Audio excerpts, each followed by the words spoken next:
الفاتحة.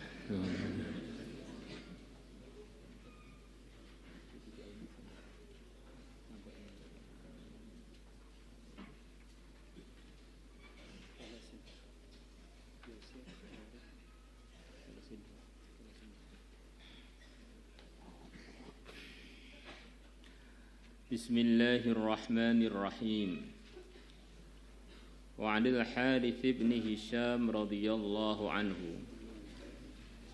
أنه bahwasanya sahabat Al-Harith beliau telah bersabda, telah berkata di Rasulullah kepada Rasulullah sallallahu alaihi wasallam, akhbirni, beritahukanlah oleh Tuhan kepada aku, bi amrin dengan suatu perkara a'tasimu bihi, yang aku berpegangan dengannya. Ini ada sahabat Harith datang pada Nabi minta diberi arahan satu hal yang akan beliau jadikan pegangan di dalam kehidupan beliau. Setiap orang itu tentu saja kondisinya beda-beda, maka kadang-kadang kita lihat arahan Nabi untuk setiap orang yang minta arahan kepada beliau, arahannya berbeda-beda sesuai dengan kondisi yang minta arahan. Ada yang suruh berbakti pada orang tua, mungkin kronologinya, ceritanya orang tersebut memang yang terpenting untuk dia adalah memperhatikan berbakti dia kepada orang tua. Kekurangannya di situ itu. Ada lagi yang datang pada beliau diarahkan untuk pergi haji. Karena yang lain-lain sudah dia tunaikan, tapi urusan haji belum. Ada lagi yang datang pada beliau minta arahan, oleh beliau diberi arahan, kamu jangan marah. Minta arahan lagi, jangan marah. Minta arahan lagi, jangan marah, kamu masuk surga. Ada lagi yang minta arahan kepada beliau, maka oleh Nabi diberi arahan, berjuanglah fisabilillah. Mungkin semuanya sudah, tetapi urusan perjuangan ini belum dia perhatikan yang semestinya. Maka kita kalau diminta arahan oleh orang secara umum, ya kalau kita tahu ceritanya kehidupan orang tersebut, kita arahkan yang paling sesuai untuk dia, untuk islah dia itu bagaimana. Tidak selalu pertanyaan yang sama, arahannya sama. Karena orangnya yang bertanya kan berbeda-beda. Kalau kita enggak tahu, ya arahan umum, alaika bitaqwallah. Selalulah bertakwa dengan segala urusan. Itu nasihat itu pasti benar dan pasti cocok. Alhamdulillah. Faqala, maka bersabda Rasulullah sallallahu alaihi wasallam, umbluk alaika hadza, kontrollah atasmu perkara ini. Ini kamu kontrol ya, ini kamu kontrol. Kamu kendalikan ini. Wa asyara, dan beliau menunjuk ila lisanihi, ke arah lidah beliau. Kamu pengen tak beri arahan amalan yang kamu pegang, ini lidah kamu kontrol. Rawahu Tabarani bi isnadin jayyid. Sebagaimana keterangan-keterangan yang lalu, bahwa tubuh kita ini adalah pabriknya amal. Amal hati, amal anggota tubuh, dan amal lidah. Maka tiga-tiganya harus kita kontrol, jangan sampai keluar kecuali yang diridhai Allah. Dari hati kita maupun anggota tubuh kita maupun dari lisan kita. Maka diceritakan para sahabat tuh, saking hati-hatinya menjaga lidah mereka, banyak yang meletakkan di lidah-lidah beliaunya kerikil, dikulum, diemut seperti ngemut permen itu, supaya ketika menggunakan lidahnya ingat, saya ini mau mengeluarkan amalan, maka tidak keluar kecuali yang telah dikontrol, termasuk yang dinukilkan dari kehidupannya afdalul khalqi ba'dal anbiya, makhluk yang terbaik selepas para nabi, Sayyidina Abu Bakar, begitu itu. Beliau sering kelihatan mulut beliau seperti makan sesuatu, ternyata isinya itu kerikil. Untuk mengontrol lidah beliau supaya yang keluar itu benar-benar terkontrol, hanya yang diridhai Allah saja. Itu Sayyidina Abu Bakar yang begitu tinggi iman dan amalnya. Ini nyontohkan pada kita begitu itu. Kalau kita ini mungkin yang cocok bukan diberi kerikil lidah kita ini, diberi lakban. Biar kalau ngomong benar-benar hati-hati. Wa an Abi Dzar radhiyallahu anhu qala qultu, aku mengatakan li Rasulillah, ya Rasulullah sallallahu alaihi wasallam, ausini, berikanlah pesan kepada aku, berikanlah wasiat kepada aku. Qal, Nabi bersabda, usika, aku berpesan kepada engkau bitaqwallah, dengan takwa kepada Allah. Aku pesan kepada kamu supaya kamu takwa kepada Allah, mengamalkan seluruh perintah dan menjauhi seluruh larangan. Fa innaha, maka sesungguhnya sifat ketakwaan, ya khaslatut taqwa baca ya. Zainun li amrika kullihi, adalah hiasan untuk urusanmu semuanya. Ngomong dengan takwa menjadi hiasan, diam dengan takwa menjadi hiasan, marah disertai takwa jadi hiasan, senyum disertai takwa jadi hiasan. Di antara maksudnya zainun itu menjadi manfaat untuk kamu. Apapun kebaikan yang tidak disertai dengan ketakwaan itu jadinya kemaksiatan. Lah kok bisa, Pak? Iya, jelas toh. Wong karena enggak takwa itu maksudnya kan tidak sesuai dengan prosedur. Ada orang dalam amalan yang begitu baik, amalan terpenting selepas iman yaitu sholat. Karena tidak disertai ketakwaan, Allah mengatakan mereka di dalam kecelakaan. Fawailul lil musallin. Kecelakaan untuk orang-orang sholat. Orang sholat kok celaka itu gimana? Mestinya yang enggak sholat itu yang celaka. Kalau enggak sholat sudah jelas lah, itu orang yang enggak beruntung. Tapi ini orang sholat kok celaka itu gimana? Karena ternyata program sholat dia tidak disertai dengan ketakwaan, tidak sesuai prosedur. Alladzina hum an sholatihim sahun, yaitu orang-orang yang sholatnya dilaksanakan di luar jadwalnya. Sholat subuh dikerjakan waktu duha, sholat zuhur dikerjakan waktu isya, itu namanya an sholatihim sahun. Kata Sayyidina Ibnu Abbas radhiyallahu anhuma, alladzina yuakhiruna as-salawati an awqatiha. Ini sahun maksudnya orang-orang yang melaksanakan sholat sampai keluar waktunya. Sholat tetapi tidak sesuai dengan ketakwaan, akhirnya tidak menjadi indah tapi menjadi keburukan. Maka kita ini mengamalkan kebaikan, jangan berhenti dulu, disertai prosedurnya yaitu ketakwaan. Qultu, aku mengatakan, ya Rasulullah, wahai Rasulullah sallallahu alaihi wasallam, zidni, tambahkanlah wasiat kepada aku. Qala, Nabi bersabda, alaika, peganglah olehmu, selalulah kerjakan olehmu, bitilawatil Qur'an, membaca Al-Qur'an, wa dzikrillah, dan mengingati Allah azza wa jalla.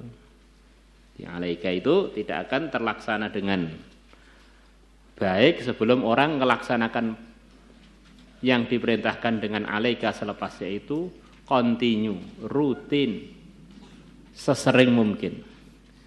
Dipeganglah baca Quran dan zikir kepada Allah. Sering-seringlah kamu baca Quran dan sering-seringlah berzikir. Fa innahu maka sesungguhnya baca Quran dan zikir, zikrun laka merupakan penyebutan kamu fis sama di langit. Tambah banyak baca Quran, tambah banyak zikir di langit, tambah banyak disebut-sebut dan dipuji-puji oleh Allah yang diteruskan oleh para malaikatnya. Orang itu di dunia walaupun enggak kondang, tetapi kalau ahli baca Quran, ahli wirid di langit sana kondang. Walaupun di dunia kondang, tetapi enggak pernah baca Quran, enggak pernah wiridan, itu di langit enggak ada yang kenal itu. Sopo? Wa nurun laka fil ardi dan cahaya bagimu di bumi. Di antara maksudnya dengan sebab bacaan Quranmu kamu dapat hidayah. Dengan sebab wiridmu kamu dapat hidayah, nur hidayah. Maka ada seorang sahabat laporan pada Nabi, ya Rasulullah, saya punya teman suka melanggar. Nabi bertanya, dia masih suka baca Quran apa tidak? Masih ya Rasulullah. Bacaan Quran dia akan menghentikan dia dari pelanggarannya. Dalam riwayat yang lain dalam kitab ini juga bahwa syaitan itu 24 jam akan usaha menjerumuskan kita. Begitu kita zikir, Allah masukkan kita dalam lindungannya, syaitan gagal dalam menjerumuskan kita. Maka orang itu kalau enggak suka wiritan, enggak suka baca Quran, ujung-ujungnya maksiat.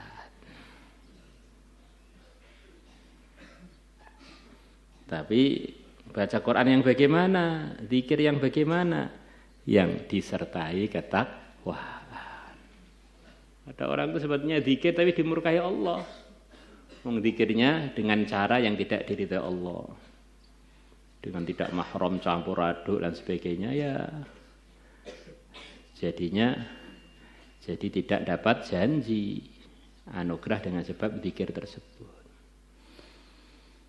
Bahkan ada orang yang belum dapat hidayah, zikir itu dijadikan untuk alat maksiat. Yang diceritakan oleh Ibnu Jauzi dalam kitab Talbisul Iblis. Ada seorang pengajar yang dia punya murid yang cantik-cantik. Dia pengen bermaksiat dengan muridnya, bingung caranya gimana. Maka dia membuat imtihan pada murid-muridnya yang sedang duduk-duduk bersama dia. Murid-muridku, tahukah kalian zikir yang paling afdal itu apa? Maka semuanya dikatakan la ilaha illallah paling afdal. Kalau orang mengatakan la ilaha akan dapat apa? Kunci surga. Akan dapat lagi apa? Akan dapat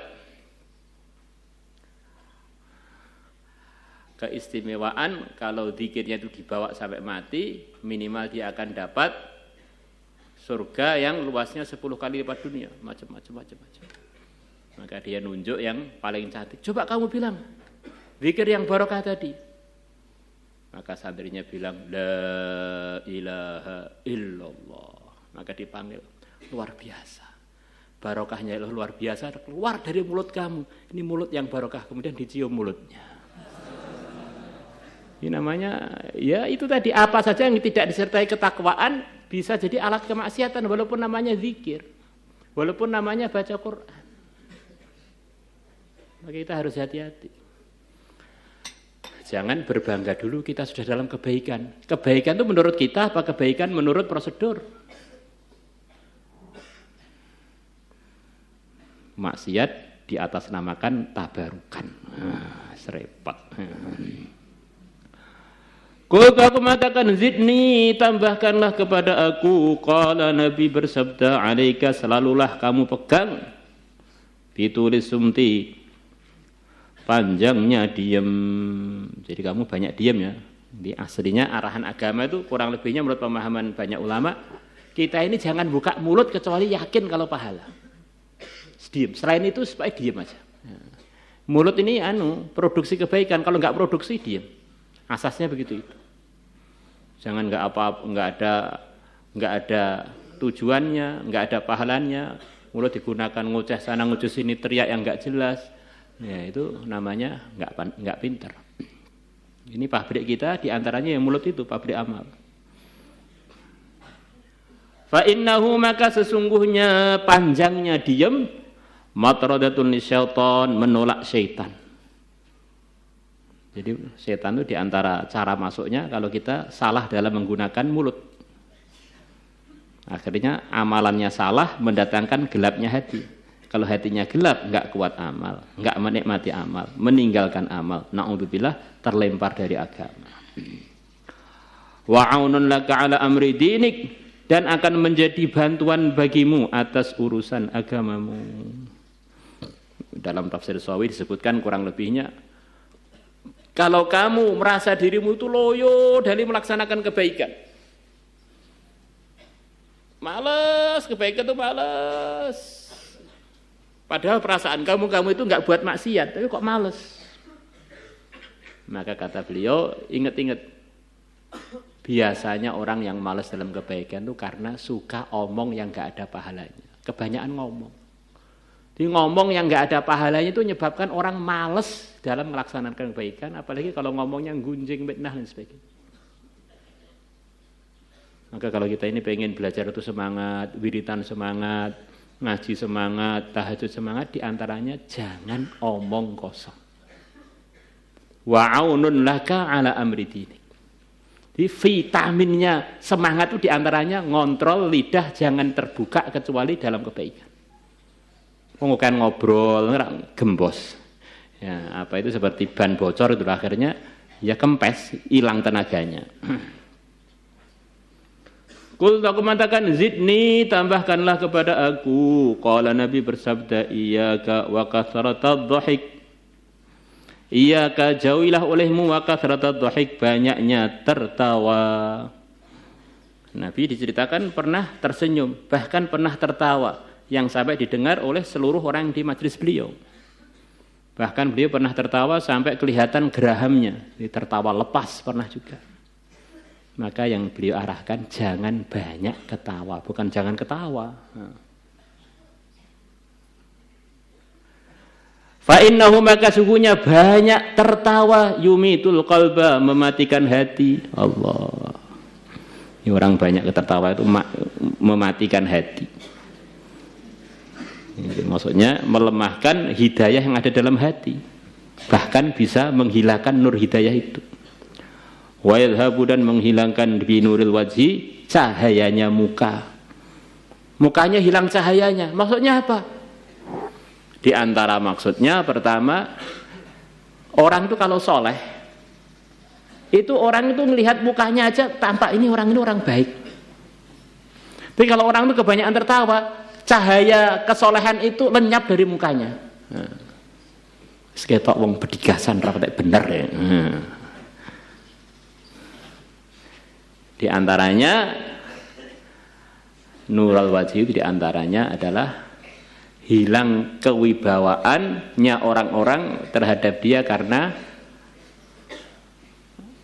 dia kebanyakan tertawa. Tapi yang awal itu sepertinya lebih penting itu yang awal, yaitu akan menyebabkan nur kesolehan itu bisa lenyap. Qultu aku mengatakan zidni, tambahkanlah kepada aku. Qala Nabi bersabda, qulil haqqa wa in kana murra. Katakanlah yang benar walaupun kebenaran itu adalah pahit. Kita ini diperintahkan dalam agama untuk mengatakan yang benar walaupun pahit. Tapi jangan terus kita ini salah dalam mempraktekkan ini. Yaitu semua kebenaran kita katakan. Tidak. Kita kalau ngomong harus benar, tapi tidak semua kebenaran boleh kita omongkan. Ada sebagian kebenaran itu kalau kita omongkan menjadi kemaksiatan. Apa Pak? Ya banyak. Makanya orang ketemu dengan istrinya kemudian diceritakan kebenarannya. Akhirnya jadi film porno kan. Contohnya begitu. Katakan yang benar tapi tidak semua kebenaran boleh dikatakan.